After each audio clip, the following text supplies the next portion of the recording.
Сайн байцгаана залуучуудаа. Мөрөөдлийн Монгол подкастын хөтлөгч Ари байна. Энэхүү подкастаараа би та бүхэндээ дэлхийн өнцөг булган бүртайгаа залуучуудтай тэдний хобби, мэрэгжил, мэдсэн сурсан зүйлийг нь хуваалцаж хэрэгтэй мэдээллийг түгээн дэлгэрүүлэхээр зорин ажилладаг байлээ. Манай вебсайт dreammongolia.com болон Facebook page Мөрөөдлийн Монгол хуудсыг минь та бүхэн follow хийж подкаста цаг алдалгүй хүлээн авсансах бүрэн боломжтой байгаа шүү.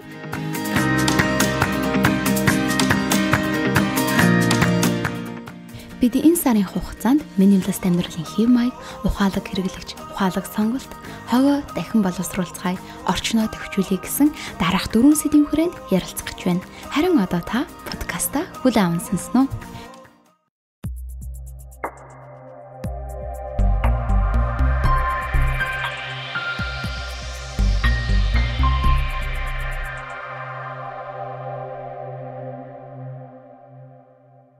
Сайн байцгаана сонсогчдоо. Мөрөөдлийн Монгол подкастын 25 дахь удаагийн дугаар эхлэхэд бэлэн болоод байна. Манай өнөөдрийн дугаарт Баасангийн тэгш баярыг оролцож байна. Танд энэ өдрийн мэнд хүргэе.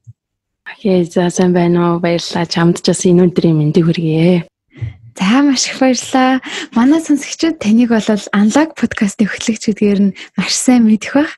Гэхдээ яг тэнийг хувь хүн талаас нь бид нар бас хангалттай сайн мэддэггүй юм шиг. Тэгэхээр та бидэнд өөрийгөө нэг сайхан дэлгэрэнгүй танилцуулахгүй юу? Аха. За тэгээд Мөрөөдлийн Монгол подкаст гэдэг жүжиг сурж оролцуулсанд баярлалаа. Тэгээд одоо сонсож байгаа хүмүүс ахын бол би бас өөр подкаст хөтэлдэг. Намайг тэгшээ гэдэг. Мэдгүй хүмүүс ахын бол Unlock подкастын хөтлөгч гэдгээр нь та бүхэн мэдэж олно. Тэгээд бас Unlock подкаст гэдэг бидний хөтэлдэг уран зохиолын биш номнуудыг хураангуйлан яриад нэг цагийн дотор та тухайн номыг уншихгүйгээр ерөөдөө бүх доторх байгаа гол санаануудыг навч болохоор тиймэрхүү байдлаар ярьдаг ийм подкаст байгаа юм. Наги дэгийн хоёр найзтайгаа хамт гурлаа хөтлөгч хийдэг байгаа. За тэгээд хувь хүн талаас нь танилцуулаач гэж байна. Мөн Unlock подкастын сонсогч хэрэг байх юм бол намайг ер нь нийш тишээ аялдаг нохоотой гэх мэтчлэн ер нь бол мэдэх баг. Сүүлийн үед бас подкаста хөтлөхдөө хаана аль тэр улсын тэр хотоос мэдчилж байна гэж хөвчлэн хэлдэг. Тэгээ тэр болгон дээр өөр хотоор нийлээ явж байсан гэдгийг мэдж байгаа. За тэгээд ерөнхийдөө би хамгийн анх 10 жилийн 1-р сургуулийг төгсөөд тэгээд Япон улсад засгийн газрын тэтгэлгээр суралцахаар болоод Япон улсад эдийн засгийн чиглэлээр хөгжлийн эдийн засаг гэсэн сэдвээр бакалавр болон мастрын зэргийг хамгаалсан байгаа. Түүний дараа Япон улсын Mitsui Corporation Commodity Traders буюу төвгийн эдийн худалдаа эрхлэн харилцаж ажилласан. Түүний дараа Токио хотод болон Нью-Йорк хотодод хэсэг хугацаанд ажилласны дараа ерөнхийдөө өөрөө шийдвэр гаргаад ажилласаа гараад хамгийн орхиод тэгээд аялахаар шийдээд жил хагас гаруй аялсны эцэст одоо Сан Франциско хотод ерөнхийдөө суурин байрлахаар шийдээд тэгээд Сан Франциско хотоос подкаста биелдэн гаргаж байгаа. За маш их баярлалаа. Тэгээд хоёулаа өнөөдрийн маань ярих сэдэв бол минималист амьдралын тухай. Тэгээд бас манай подкастын сонсогч нар ч гэсэн таныг минималист гэж ерөөсөө мэдэхгүй байсан байх. Жишээ нь би бол хувьдаа мдээгүй. Тэгээд ер нь яг та хизээнээс минималистийн амьдралын хэв маягийг сонгох шийдвэр гаргасан бэ? Тэгээд бас танд яг минималист болоход юу нөлөөлсөн бэ? Аха.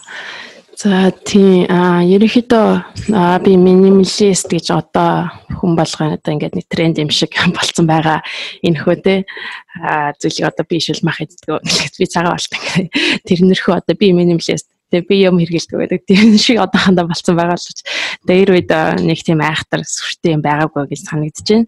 Тэгээд би анх 2014 он бараг 4-5 жил юм 5-6 жилийн өмнө 14 хувлах байсан баг. Би одоо яг санахгүй. Тэр үеэс эхлээд ерөнхийдөө хэрэглээгээ багасгахтай ер нь бүх зүйлүүдийг энгийн байдлаар авч үлдэх гэдэг тэр ерөнхийдөө хандлагаараа ерөнхийдөө явж байсан. Тухайн үед би өөрөө минималист гэж мэдээгүй. Тэгэл хэрэглээ багасгах одоо энэ хэрэгтэй хэрэггүй байх юм байна. Энийгээ болъё гэж ядарч гисэн гэх юм да. Хэрэглээгээ багасгах болсон шалтгаан маань болохоор ажил маань нэлээд завгүй байсан. Ажилд ороод 2 жил болж байсан. Тэгээд өглөө 9-д бүр заримдаа 8-7 оршихоос ахуулаад ерөнхийдөө 10-11 хүртэл ажилладаг. Тэгээд заримдаа бүр 10 цаг 11 цаг гэртээ харж ирээд хуралд оролцдог. Их мэтчлэн тий хувцаар хуралд оролцдог шүү дээ. Гэх мэт ажил нэлээд завгүй байсан. Тухайн үед зингүүд ажил дээрээ мэдээж нэг үйлчлэгчтэйгээ харилцана. Ажлын газрынхандаа харилцах шаардлагатай. Тэгсэн өөрөөр хэлбэл хичнээн завгүй байгаа ч гэсэн бие сайхан авчих хэрэгтэй. Гайтайхан гоё хувцлах хэрэгтэй. Тэ үс гэзээ янзлчих хэрэгтэй гэдэг үүднээс энэ нэгдүгээрс би ерөөсөө хамгийн их хэлсэн юм бол үснийхээ засвалтыг хамгийн энгийн болгож эхэлсэн гэх юм уу да. Үсчин дээр ороод миний үсийг те ямар ч юм одоо ялангуяа эмэгтэй хүмүүс ч урт өстэй болохоор ингээд л нэг одоо эндүүдч гэдэг юм уу ороохч гэдэг юм уу те эсвэл ямар нэгэн байдлаар сенситив эсвэл нөгөө нэг ингээд үсний төрлөлийн бүтээгдэхүүн хэрэгэлдэг шүү дээ лак гэдэг юм уу те спрей фом гэдэг те тийм юм хэрэглэхгүйгээр би юу ч хэрэглэхгүйгээр үсээ угаагаад зүгээр тэр чигээрээ нойтон чигээрээ гарахад хацсны дараа гоё яхаар тийм цацад өгөөч гэж хэлсэн аахгүй. Миний хамгийн анхны минималист ер нь үснээс эхэлсэн байх гэж бодчих. Тэгэл очих болгондоо тэгж асуудаг гэсэн би юу ч хэрэглэхгүй өглөө бэр ингээд нүдэн анал усанд ороод гарахад тий тэр чигээр гэрээсээ гүгэл гарахад хатахад тий хатаад ажил дээр очиод аятаа гаргадаг болгож өгөөч гэдэг. Тэгэж эхэлсэн байгаа. Тэгээ хоёр дахь тиймэрхүү одоо хэрэглээг багасгасан зүйл хувцас байсан. Тэгэл бараг дахиад нөгөө 8 ядарсан ч өглөө босоод аль тааралцсан өмсөөл гарахад аятаа харагдахаар тий.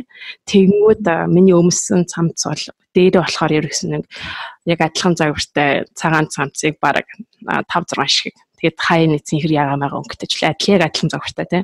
Алин жамсан таарна. Доороо болохоор нэг өмд харын үллүүцэн ихэр өмд тэгээд нэг 2 хараас нэг зинхэр бөхчлээ. Алин ч холойд өмссөн. Тэгээд доор дахиад нэг 2 гуталтай ажиллав. 2 л гутал 3 гуталтай. Нэг нь хаар нэг нь биений өнгөтэй ч тийм үү те. Тэгээд альч 3-ыг сонгоод өмссөн хоорондоо таарахаар те.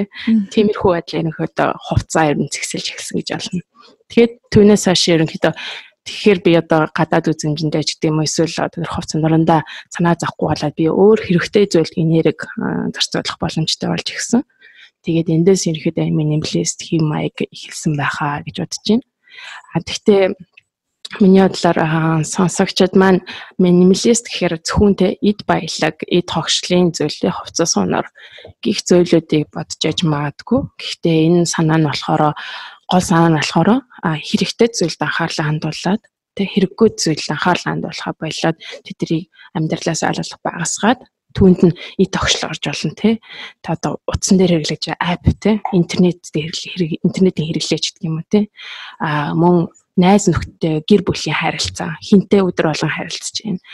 Хов хүний үед бас толгоон дотор явж байгаа бодлууд юунд санаа зовж байна, хэрэгтэй юм санаа зовж байна, хэрэггүй юм, шалт юм санаа зовж байна гэдэг бас орно. Тэгээд ерөнхийдөө гол нь таны амьдрал чинь утга учиртай өдөр болгон санаа зовж байгаа, хэрэгжилж байгаа хамаг цаг энерги зарж байгаа зүйл чинь танд өөрт чинь одоо утга учиртай. Тэгээд утга учиртай гэсэн чинь та өөрөө аз жаргалтайгаа нэгдэг тэр санааг ер нь хойно явж байгаа. Тэгэхээр эд байлгаас гаднаас тийм олон утгатай гэж тийм. Тэгэхээр та одоо ингээд өөрт байсан юмнуудаа ингээд багсгасан гэж штэ чинь 2 готалтай нэг 2-3 ээлжийн өмдтэй болсон гэдээ ярьж байна тий. Тэгэхээр тэрнээс өмнө та хэр их хувцтай байсан бэ тий? Би өмнө нь бол стенер бүр амар хэмтэй байсан. Яг өөрийнхөө тийм эд хогшлыг ингээд одоо явуулахад те магадгүй хүнд өгсөн байх эсвэл зарим нь хайсан би яг хэл сайн хэлж байгаа. Тэгэхээр ер нь танд яг гоё юмнууд чинь байхгүй болчоор танд сэтгэл зүйн хувьас яг ямар хөө санагдчихсэн бэ? Ингээд одоо бодохоор ерөөхдөө сэтгэл зүй тарин бүр амар тайван болсон гэх юм уу да тий. Ингээд би бүр амар хэмтээсэн байхгүй бүр ингээд манай найз нэр баг одоо мэддэг хүмүүснээс бол манай гэрт ирээд тэгээ дэлгүүрт байгаа юм шиг худалдаа хийж болохоор тийм байсан байхгүй ингээд тэгээ зүйлд мөөлд гэхэд 20-30 төрлийн зүйл зөвхөн боовч гэдэг баг 20-30 төрлийн боовч те зөвхөн аксессуар гэл тэгээд бодохгүй те тэгэнгүүт цаана хувц мот амар хэмсэн тэгээд хагас бүтсэн сайнаар би одоо зөвхөн бүтэн нэг өдөр заримдаа бүр дүүгээс асуугаад зөв хувцснууд нь хоорондоо хөрвүүлээ гээл те. Бүтэн хагас өдөр зөвхөн хувцаа аксессуартай хослуулагдчихлээ зардаг гэсэн байхгүй. Вау. Миний готол гэхээр хоёр хайрцаг готол нэг удаа нөөсөн байхгүй. Тэгсэн чинь хоёр хайрцаг готол гарч ирсэн. Амар хэмтэй байсан. Бүх төрлийн, бүх өнгийн, өсгийтэй өсгийгөө намхан гэлгаар инээдэрээ те. Тэр их юм байсан. Тэр ихэд тэр зүйлүүдийг бүгдийг байхгүй болгосон гэсэн. Тэгэхээр эсэргээр харин айгүй амар санагдсан те. Сонгож авч үлдсэн зүйлүүд маань миний хамгийн дуртай, биеинд хамгийн тохирдог, би өөрөө айгүй өмсөд өөртөө хамгийн их таалагддаг. Тэр зүйлүүдийг л зөвхөн авч үлдсэн. Тэгээд тэр олон маш голон хувцсан дундор бол хаяа өмсдөг, жилдээ нэг өмсдөг, жилдээ хоёр өмсдөг тийм альчуурч гэх юм уу, тийм пижак маш их байсан. Тэгээд тэрийг өмсөхдөө хаяа өмсөхдөө ингээл жоох эвгүй те бодвол багддаг ч юм уу те. Тийм болохоор өмсдөг байсан гэж магадгүй шүү дээ. Тэгээд тийм зүйлүүдээ бүгд нь байхгүй болгосон гэсэн үг. Хувцсан дээр бас ингэ бодохоор яг өмсдөггүй хувцснууд бүр зөндөө байгаад байдаг. Тэгэд яг хаяа гэхээр ингээл хайж чадахгүй те ингээл мөнгө төлөөл авцсан ингээл би ямар цамаа юм бэ гэж бодвол тэгэхээр яг иймэрхүү яг одоо гүйлт гэх юм уу те хүмүүс байгаа штэ минималист болъё гэж байгаа хүмүүс. Тэгэхээр таны хувьд яаж тэр олон хувцснаа хайсан бэ? Тийм тухайн үед би болохоор Японд байсан. Тэгээд сайхан хувцснуудаа ингээд 3 хувааж авах. Миний хамгийн дуртай хувцас. Нэг нь болохоор энийг хаяа. Энийг одоо хүнд өгөхөөр одоо муудсан юм байна те. Би өөр хайртай болж өмсөх болсон. Хууч авснууд байна шүү дээ те. Моднаас галцсан ч тийм үү те. Тэсэрээс хүнд өгөхөөр нөө хүн өмсөхөөр үнийг сонин мэд өгдөг та те. Тийм нэг файл хаяа гэдэг файл. Тэгээд нүүд нь болохоор donation буюу хүмүүст өгье гэдэг. Тэг хүнд өгсөн тэр хэрэгтэй үнэ гэдэг. Тийм 3 файл хийж жагаад сайхан зоригтой хуваагаад тэгээд ер нь багаар Монгол руу аявих явуулсан. Тэгээд Монголд ч нөгөө нэг одоо шил манай хамаатанд хөдөө орон нутагт их байдаг. Тэгээд тэр хүмүүст өгөн тэгээд хөдөө орон нутгийн хүмүүс чинь сайхан баярлал аваад өмсөж штэ тэрээ чинь. Энд асуудалгүй. Тэгэхээр манай Unlock podcast-н дээр бас гарч ирсэн нэг ном байдیں۔ Story of Stuff гэдэг. Таны одоо нэг бодгол хийхэд тий хэдэн мянган литр ус зарцуулагдсан бэ гэдэг тий. Тэгэхээр тухайн зүйлүүдийг ерөнхийдөө хувц худалдаад авсан нэгэнтээ завцсан зүйлийг бол хаяад нэлээд хайран. Чиний одоо шкаф чинь цэвэрлэгдэж магадгүй. Гэхдээ шууд хогийн савраа хаяхаар тэрний цаана гарсан тэр хүч хөдөлмөр дэлхийг бохирдуулсан энерги тэгээд дээрс нь тэр олон хэрэглэсэн хэдэн мянган литр ус гэдэг тэгээ бодохоор хайран байгаа байхгүй. Тэгэхээр хин нэгэн хэрэгтэй үндэн тэр хүн хэрэг мөнгө төлөхгүйгээр аваад өмсчих болно гэж бодох юм бол нэг бодлын сайн зүйлс хийж байгаа гэж ойлгож болох байх. Тэгэхээр нөгөө нэг чиний сая хувцаа шууд хаяхаар ингээд дотор ч мохороод guilty те ямар нэг буруу юм хийсэн юм шиг сэтгэл төрж байна гэсэн тэр нь багс хоолой гэж бодож байна. Тий. Одоо тэгээд ингээд өөрт байгаа хэрэггүй зүйлсээ ингээ хайчлаа. Ямар нэг аргаар ингээд гэрээсээ явуулчлаа тий. Тэгсний дараа яг гэртээ дахиж материалыг зүйлс хөдөлтөө авахгүй байх айгүй чухал штэ тий. Тэгэхээр тэр шунлаа та яаж дарсан бэ? Шунал гэх юм да. Ерөнхийдөө одоо яг Нью-Йоркт бол айгүй хэцүү байдаг байхгүй. Ингээд яг миний ажилдаг яг газрын иргэн тавир айгүй гой дэлгүүрүүд ихтэй тэгэл ажиллаад хараад би айл болох ингээл дэлгүүрлөө харахгүй л шууд метроныхоо бол руу алахгүй л ингээл орчихгүй л тэгэл ороод яхаар чин зүгээр гарахгүй ингээл заавал юм авчихгүй л тэгэл шунал яг байгаад байгаа биш хэрнээ ингээд advertisement бас айгүй их нөлөөлж байгаа юм шиг байгаа юм л та. Тий яхахгүй тийм байж магадгүй. Тэгээд гол нь болохоор юмыг худалдаж авахдаа тухайн зүйл танд яг хэрэгтэй юу, яг нэн чухал шаардлагатай гэдэг асуултыг дандаа асуудаг болсон. Би бас хаяаж гэсэн найзуудаа хэлдэг. Тэгээд яг ингээд за айгуу чи яг хэллээ шүү дээ. Ингээл гой дэлгүүр арсан нэг гой юм байна авчээ гэж яг энэ гартаа бариад тэгээд ингээд өдөөсөө тэр хувцас хараалаад ингээд яриад үздэг. Тэгээд би энийг авахгүй байх юм бол маргааш надад ямар асуудал тулгарах гэдэг вэ? Хэрвээ би энэ хувцсыг юм уу ямар нэг готлыг ч юм уу те авчих юм бол миний ямар асуудлыг шийдэх гэж байна гэд ингээ асуугаад үзэх юм бол хөвчлэн ихэнх үедээ би маргааш энэтэй нөгөө байж болох юм байна гэдэг тийм хариулт их баг. Тэгэх юм бол хэрэггүй гэсэн үг шүү дээ тий. Яг одоо тухайлбал би яг өчигдөр нэг шинэ гутал худалдаж авсан. Тэгээ тэр нь баг 6 сард сүүлийн 6 сард нэг л гутал худалдаж авсан баг тэр байсан баг. Тэгээд яа гутал худалдаж авсан бэ гэсэн чинь өчигдөр бороо орсон чинь би хуучин готалтайгаа алхаж байсан. Тэр готлыг би 8 жил өмссөн байхгүй юу? Вау, тийм үү. Тэгэхээр ерөөхдөө чанар хайгуу чухал. Ямаас чанартай ямар хорхтой.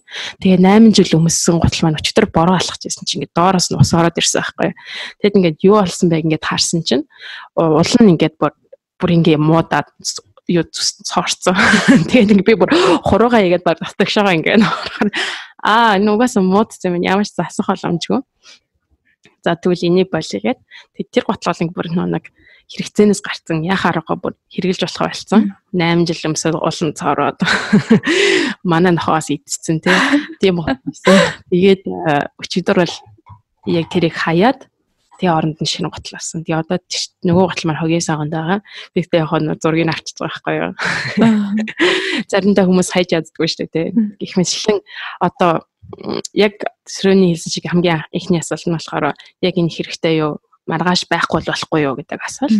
Тэгээ миний гутлын хувьд бол маргааш байхгүй байсан бол би маргааш бороо орох юм бол би нойтог хөлтэй алхах болчихсон байсан учраас энэ шаардлагатай байсан.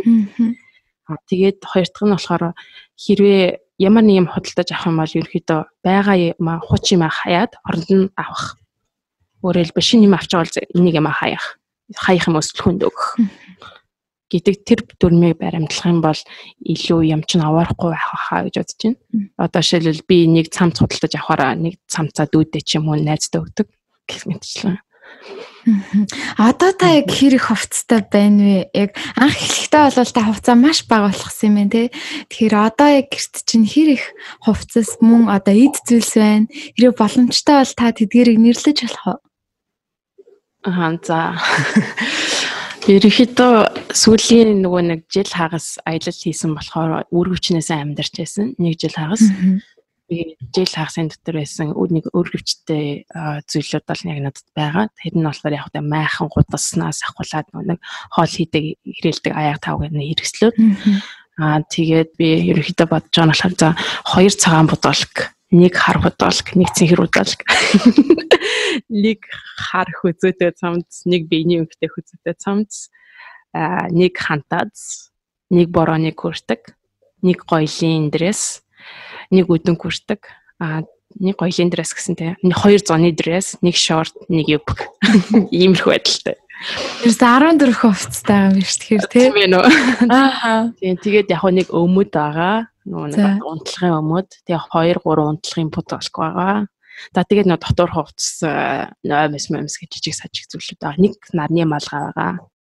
Тий 2 өмд байгаа. Нэг хар өмдний жинс өмд байгаа. Тэгээ 2 өмдтэй та ингээд өнгөрсөн жил хагасны хугацаанд аялсан гэхээр ямар одоо зөв миний бодлоор бол одоо амар төсөөлөхөд хэцүү юм л дээ. Тэгэхээр би одоо баг энд өдөр болгон өөр хувцас өмсөж байгаа байхгүй юу. Тэгэхээр ерөнхийдөө энэ ч одоо ингээд манай баг одоо нийгмийн нэг тийм одоо тогтмол хөвшил болсон гэх юм уу. Өдөр болгон өөр хувцас өмсөх ёстой юм шиг болсон шүү дээ. Тэгэхээр та өнгөрсөн жил хагасны хугацаанд 2 өмдтэй дээгүүрээ олон салхи будаалагтай ч гэсэн ингээд 2 өмдтэй байхад тэнд яг зүгээр байсан гэж юу? Тий ямар ч асуудал гараагүй. Ямар ч асуудал гараагүй. Вау, 2 өмд. Тэгээд нэг дахиад нэг өмд байгаа. Тэр нь болохоор нэг хайкинг хийдэг өмд, нэг илүү стретчтэй те нэг салхи бороо нэвтрүүлдэг тийм сайн өмд байсан. Тэгэд 3 өмд л гэсэн юм байна л да. Одоо ч гэсэн 3 өмд л байгаа. Гэрийн өмдийг тооцохгүй бол гэсэн ингээд нэг 33 нэг хувцсныг минималист хүмүүсээ ингээд хэвлээд идэг нэг тийм тренд бас байгаад исэн шүү дээ тий. Тэгэхэрсэн чи та тэрнээс бүр ингээд хагасан юм биш шүү дээ тий. Тэгэхээр бүр үнэхээр яг чихэн утгаараа болол яг минималист гэж бол хэлж болохоор амьдсан биш шүү дээ тий. Гэхдээ дахиад нэг ганц 2 мершэр цамц байгаа хаа одоо би батах гал юм л та тий. Нэг шоттой цамц, нэг судалтай цамц байгаа маань тэр яг офишиали өмсөх үед одоо аль биесны юм дээр өмсөхөд гэх юм чинь тий. Гэтэ яг ингээд анзаарах юм бол ягаад цөөхөн хувцастай ч гэсэн боллоод байна гэд ингээд бодохоор би хувцалаанд амар хайртай сонгохдоо бүр ингээд тусгайлан сонгож авсан. Тийм болохоор тэр өдөр тутам өмссөн ч гэсэн өдөр болгон тэр хувцаснасаа кайф аваад байгаа байхгүй юу. Тий. Вау. Окей. Одоо ч ингээд бага эд зүйлстэй байхад тань заримдаа ингээд ер нь хэцүү санагдаж байна уу? Буцаад та ингээд материалын амьдралын хэм маягтай эргээд очмоор санагдаж байна уу? Ер нь одоо та буцаад санд ирсэн байна те. Тэгэхээр яг тэр талаар яг ямар бодолтой байна? Бага зүйлстэй байхад харин ч илүү амар санагдаж байгаа. Тэгээд ямар ч хэцүү зүйл байхгүй. Эсрэгээр одоо шил олон хувц суугах хэрэггүй, олон хувц эндүүд хэрэггүй, одоо янзлах хэрэггүй ч тийм үү те.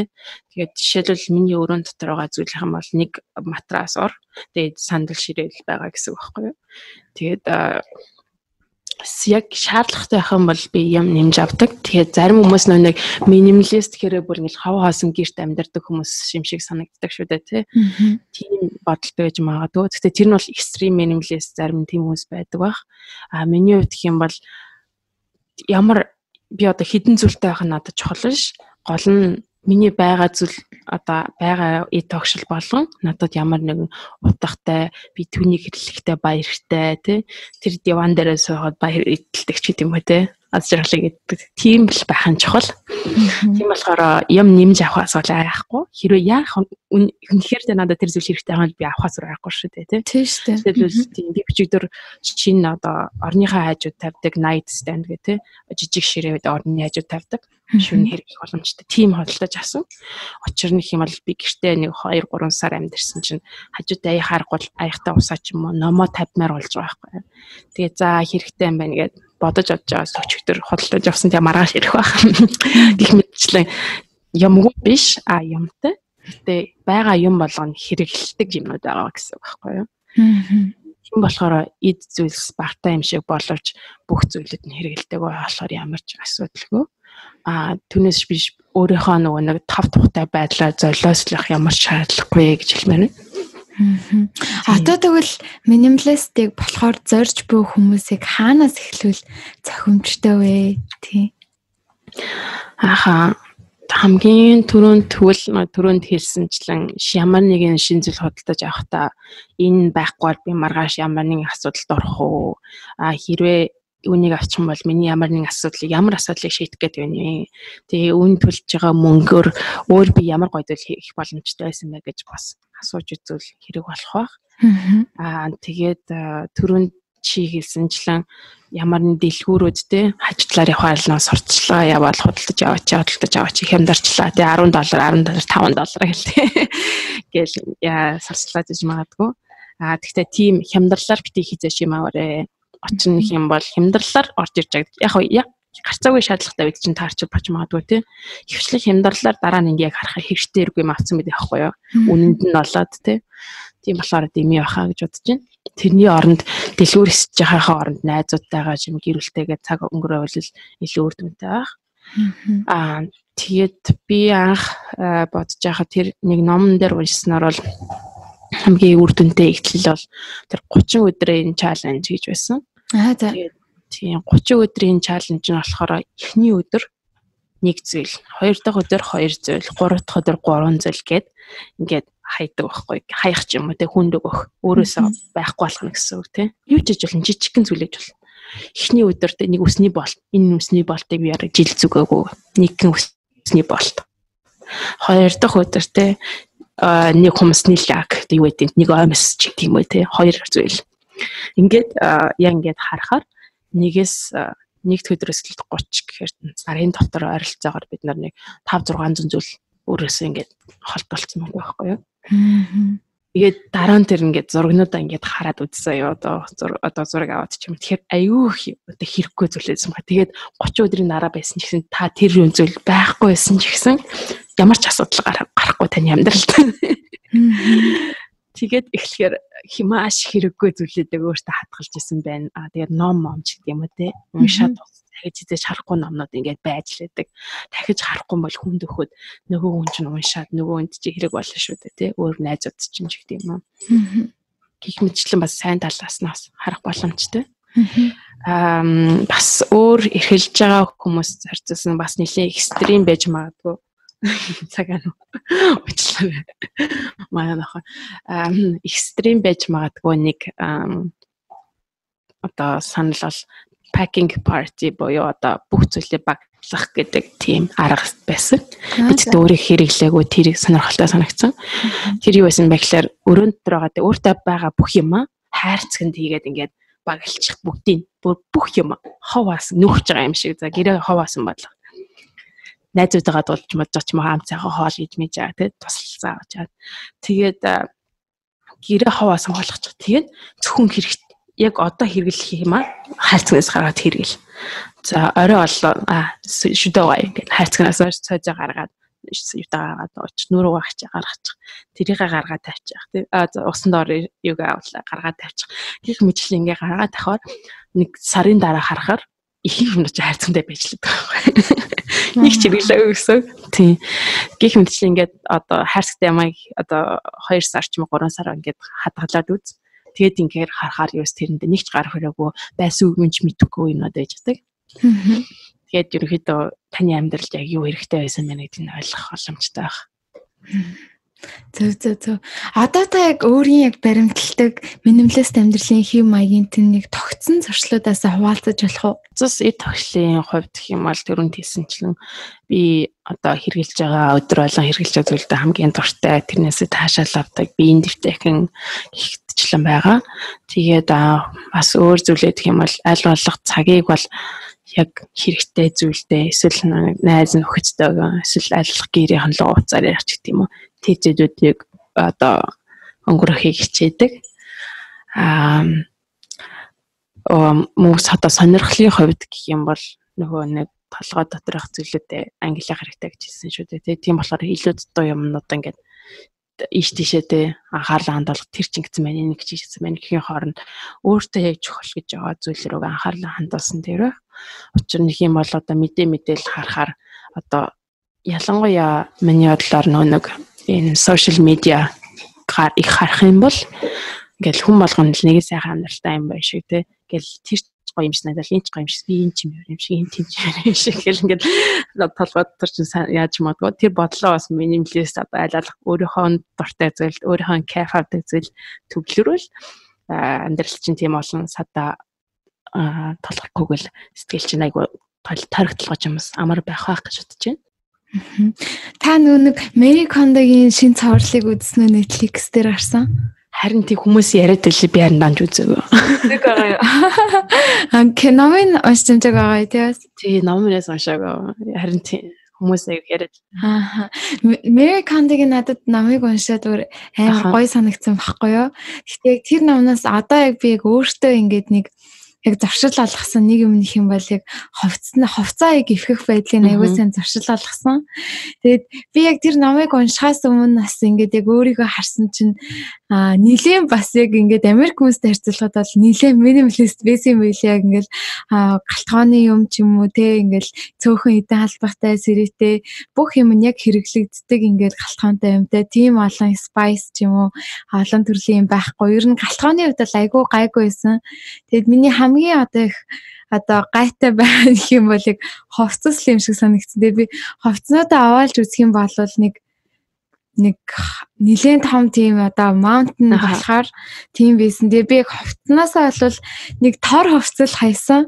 Гэхдээ яг тэрнээс илүү ингээд хайж чадаагүй ингээд айгуу тийм resentment ингээд төрөө яг ярьсан бүх юм болоод тэгээ тэрэн дээр яхаа хэлэхтэй болохоор Мэри Кондо өдөр болгон нэг зүйл хайна гэдэг амар хэцүү байдаг. Яагаад тэр хүн ингээд нэг өдөр хайлаа, 2 өдөр хайлаа, 3 дахь өдрөөсөө ингээд мартчихдаг ч юм уу. За маргааш 2-ыг хайчих гээл хоошоо суучдаг. Тийм болохоор яг юм ингээд declutter хийх гэж байгаа бол яг бүгдийг барьж аваад өөрөө жишээ нь өнөөдөр зөвхөн галтгооныхоо юм их ч юм уу те өнөөдөр зөвхөн унтлагын өрөөгөө өнөөдөр эсвэл зөвхөн галтгооныхоо юм их ч юм уу гэд ингээд яг хувааж аваад яг тэр өдөртөө дуусгахаар ингээд юма хийгэрээ гэж нэг зөвлөсөн байсан. Тэгээд тэр яг нөө Netflix-ийн шоуг үзэх юм бол ингээд нэг Япон одоо эхнэр нөхөр хоёр байгаа байхгүй юу? Тэр хоёрын гэрээс бүр 150 одоо хар нөгөө хогийн бат гэдэг штэ том. Тийм хогийн батаар им донет 150 амар том тийм хаустай. Тэгээ гэрээс нь бүр маш их юм арсан. Тэгээд даваар нэдэг нөгөө агуулах нь байгаа штэ. Одоо гаражын дотроо ингээд нэг бильярдны ширээтэй. Тэгээ ширээн дээрээ Christmas-ийн тийм чимэглэлүүд байдаг штэ. Энд чинь Christmas-ийг амар гоё тэмдэглэдэг те. Яг хаа гэхдээ тэрний гоё гэхэд одоо бас нөгөө талаар амар хэцүү юм шиг тийм их хог новшиг ингээд байлгаж байгаа гэж бодохоор. Тэгэд ингээд гараж руугаа оронгууд нэг одоо яг хаалганаасаа жишээ нь цонх хүртлээ ингээд харах ямар ч боломжгүй болсон. Ингээд битүү хог болсон. Тэгэд ингээд нөхөр нь маш их тийм цоглуулгатай. Тэгэд тэр бүхнийг ингээд явуулахад амар хэцүү. Тэгээд тэр хүмүүсийн нөгөө нэг одоо сэтгэл зүй emotion ингээд хогоо хийж явахдаа жишээ нь уйлах ч юм уу те юмнуудаа хараад тиймэрхүү амар их байсан. Тэгээд хамгийн гол нь яг тэр шоуг үзээд бас тэр номыг нь уншаад надад яг бодогдсон юм гэх юм бол хүн ингээд өөртөө байгаа юм ингээд материалын зүйлсийг авснараа хүн ингээд тийм сэтгэл нь дүүрэн болдоггүй харин тэрийг ингэж нөө take care хийж ингэж харж хандахын тулд маш их цаг тэгээд энерги бас дээрэс нь мөнгөө урж байгаа болохоор яг хайртай татны хүмүүстэй ингэж одоо зориулж болох зүйлээ одоо энерги хүчээ зориулж чадахгүй тэр нь баг эсрэгээрээ тэр хүнд ингэж зовлон болдгийн юм шиг санагдчихсэн яг тэрийг үзээд тэгээд би тэрийг ингээд одоо хэрэг манай сонсогчид минималист балетэ ингээд баг юмтай амьдрий. Үнэхээр л одоо бид нэр ингээд гой сайхан юм харуулаад амьдрах нэг сонирн биш болчлаа штэ бид нарт ер нь их хүмүүстэй. Тэгэхээр тэр амьдралын хэм маягийг сонгоё гэж бодож байгаа бол заавал тэр Netflix-ийн шоуийг үзчихээрээ тэгээд номыг бас уншчихвал амар жижигхэн ном байгаа цөөхөн хэдэн хуудастай нэг 3-4 цаг суугаад уншчих бах тий. Та бол нэг 2 цаг унших амар сайн уншдаг байх. Тэгэхээр хүмүүс маань бас тэрийг уншаад үзээрэй. Тэгээд манай бас нөгөө нэг Facebook дээр нөгөө Mary Kondo-гийн монголчуудын групп байдаг шүү дээ тий. Тэрэн дээр бичснээр ээжнэр айгүй гой санаануудыг ингээл хоорондоо хуваалцдаг. Би тэгэл байж байгаа л ороод тэрийг хардаг. Тэгээд бас хэрэг та нар тэр группт бас нэгдэж амжаагүй байгаа бол очоод сонирхоод үзээрэй. Хүмүүс айгүй гоё гэрээ гоё ялгаж байгаа тийм санаануудыг авч олно. Тэгээд миний хамгийн сүүлийн танаас асуух асуулт гэх юм бол яг минимализмын тухай ном болон өөрийн сонсдог подкаст ч юм уу тийм зүйл байдаг бол бидэнд санал болгохгүй юу? Би ерөнхийдөө энэ минималист амьдрал гэдэг энэ зүйлийн тухай ерөнхийдөө нэг л ном уншсан. Тийм бол нэг хахтар санал болгох юм байхгүй гэж магадгүй. Тэр нь болохоор minimalism and meaningful life by minimalist гэсэн тийм minimalist.com гэдэг вебсайтаас хэрэглээ. 2 залуу хөтэлдэг байсан. Тэр хоёрын гаргасан тэр минимализм гэдэг тийм ном байсан. Тийм. Минимализм буюу утга учиртай амьдрал гэдэг тэр ном байсан. Энэ номыг уншсан. Тэгээд энэ хоёрын бас гаргасан минимализм гэдэг Netflix дээр нэг докюментари байгаа. Тэр докюментарийг үзсэн. Энэ хоёр бас подкаст гэдэг бас дахин минимализм гэдэг.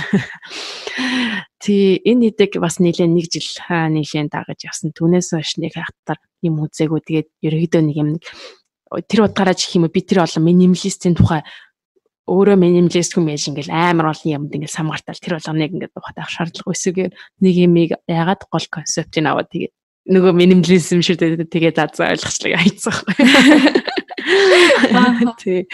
Нэг юм ал яцсан тий. Та тэгээд бүтээгдэхүүн авахтаа яг пакэжн дээр ер нь хэр их анхаардаг вэ?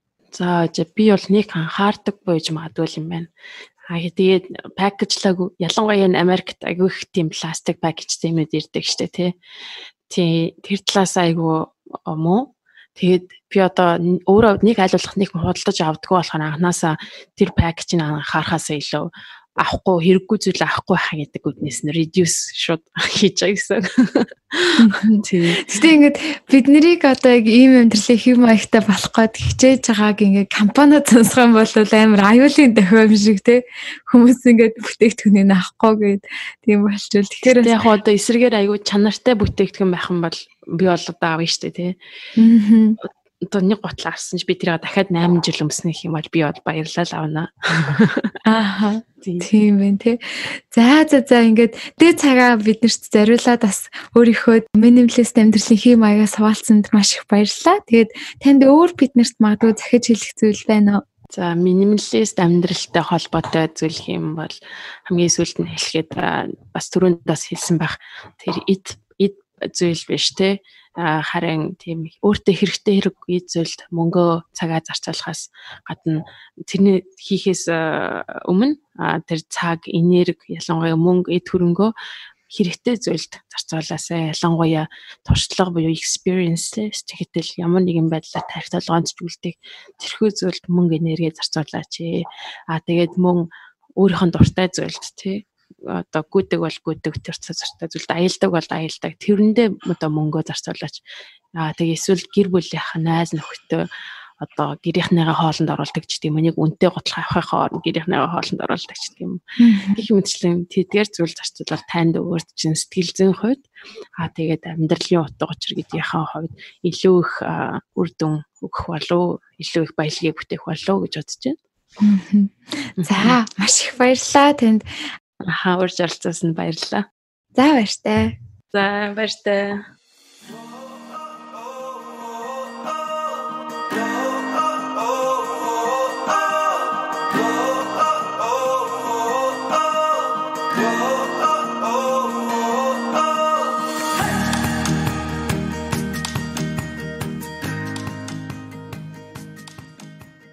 Подкасттай хамт байсан сонсогч та бүхэндээ маш их баярлалаа. Би Netflix дээр үзэж болох минималист амьдралын хэв маягтай холбоотой таван кино болон цувралын линкийг вебсайт дээр оруулаад өгсөн байгаа. Мөн Netflix-ийн эхний 1 сар нь үнэгүй байдаг тул та хэрвээ sign up хийж амжаагүй бол sign up хийгээд киногаа үзээрэй гэж хэлмээр байна. Мөн YouTube, Facebook, Instagram дээр дагаж болох маш гоё тийм social account-уудын линк байгаа учраас өнөөдрийнхөө show note-ийг очиж заавал үзээрэй гэж хэлмээр байна. За тэгээд сонсогч та бүхэндээ хуваалцах нэгэн таатай мэдээ байна. Тэр бол яг жилийн өмнөх энэ өдөр би хамгийн анхныхаа подкастын дугаарыг цацж байсан бөгөөд яг өнөөдөр манай подкаст 1 нас хүрч байна. Тэгээд сонсогч та бүхэндээ би чин сэтгэлээсээ маш их талархмаар байна. Яг гэвэл анхны хийжсэн дугаарууд энэ маш их айдастай хүн сонсох болов гэсэн тийм одоо эргэлзээ тэнэгэлзэлтэй байсан багаар хийгээд ах тусам олон хүн сонсож эхэлсэн гой мессежүүдийг авч эхэлсэн тэр бүхэн маань надад подкастаа үргэлжлүүлж хийх маш их урам зориг хайрлсан байдгийм шүү. Тэгээд яг өнөөдрийн байдлаар манай подкастын ард 4 хүн ажиллаж байгаа. Тэгээд та бүхэн сонсож амжааг бол Тэмүүлэнгээ тахин маань блог пост оруулж байгаа. Амраагээ залуу маань өглөө болгон манай пэйж дээр англи болон монголоор ашлал үгс оруулж байгаа. Тэгээд дараагийн дугаараас минь хамтдаа хөтлөх 8 гэдэгч манай бас подкаст нэгдсэн байгаа. Тэгэхээр та бүхний минь тэр их дэмжлэг сэтгэлийн одоо үгс манай подкастыг илүү том болгож илүү олон гой зорилготой гой шин дугаарыг хүргэхэд үргэлж нөлөөлж өгдөг юм шүү. Тэгээд хэрвээ та манай Facebook ч юм уу эсвэл магадгүй сонсож байгаа платформдоо subscribe хийж амжаагүй бол заавал subscribe хийгээрэй. Бидэнтэй үргэлж хамт байгаарай. Бид нэр тэр болгоноор чинь илүү хичээж байх болно шүү гэдгийг хэлмээр байна. За тэгээд манай подкастын 1 жилийн ойг тохиолдуулан нийт сонсогчдынхоо донд би нэгэн уралдааныг зарлаж байна. Тэр нь юу вэ гэхээр түрүүн тэгшээгч юм хэлсэн 30 өдрийн minimalist challenge байгаамаа. За үүнд та нэгдэхийн тулд энэ подкастаа сонсоод өөрийнхөө story дээр Instagram юм уу Facebook аль нэгэн аккаунт дээр байж болно. Тэр аккаунт дээр очиод story-го хийгээд энэ challenge-д нэгдлээ гэд хамгийн гол нь та өдөр болгон нэг зүйл хаях ёстой шүү гэсэн ийм одоо шаардлагатай байгаа. За тэгээд мөн тэр challenge-д игдээд өөрийнхөө 3 найзыг энэ challenge-д бас дуудах юм байна. Тэгээд хамгийн түрүүнд хийсэн 5 одоо хүнд би Mary Kondoгийн амьдралыг өөрчлөх эмх цэгц ба түүний гайхамшигт ичэд гэсэн номыг бэлгэлэх болно. Тэгээд манай Монголд байгаа Тэмүүлэн болон Амраагаас та очиж номоо авч болох юм шүү. Тэгээд манай подкасттай бүтэн 1 жилийн турш хамт байсан сонсогчдоо дахин баярлалаа гэдгийг хэлмээр байна. Тэгээд дараагийн дугаараар дахин уулзлаа. Түр баяртай.